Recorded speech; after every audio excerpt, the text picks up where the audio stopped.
If you show up every day, the results don't have a choice. In other words, success is non-consensual. If you are just relentless in your pursuit, it is inevitably going to happen. Most people like to overestimate intensity and then they underestimate consistency.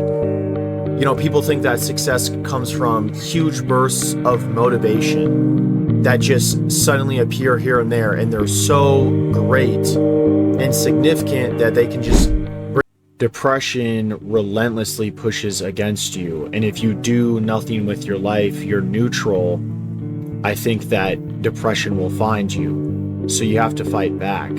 It's something that I've experienced since I was 11 years old. Between the ages of 15 to 21, I had severe depression where it was hard for me to get out of bed and just do daily tasks. I've struggled with suicidal ideation for many years as well, and just overall had recurring thoughts that were just one of the most destructive forces in modern society. It doesn't just change individuals, it quietly reshapes the way that you think, feel, and ultimately connect with others. It legitimately rewires your expectations and your subconscious mind.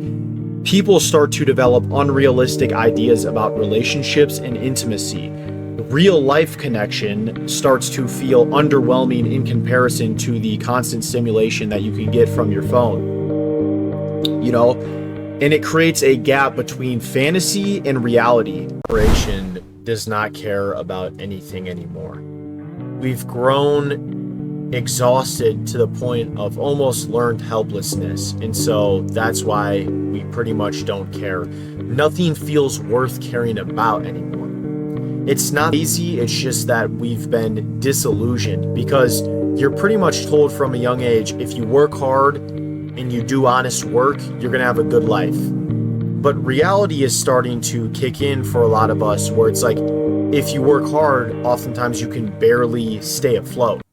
The economy is breaking people mentally. Constant financial stress, it pretty much just leads to a burnout before life even starts. People deny milestones like moving out, marriage, kids. There are reports coming out that are saying that I think it's like in 40 years from now, the average household will have 3 generations in it. So grandparents and their children and their children's children, right? That's going to be a household. Machiavelli tells us to never play fair in a game where others cheat. It isn't noble, it's just stupid. From childhood, we are told to play fair, work hard, and follow the rules. But when you enter the real world, you'll quickly notice something very disturbing, and that's that the people winning most often are not following the rules, but on the contrary, they're the ones that are manipulating and bending them to favor them. So this idea of fairness very quickly becomes a fairy tale.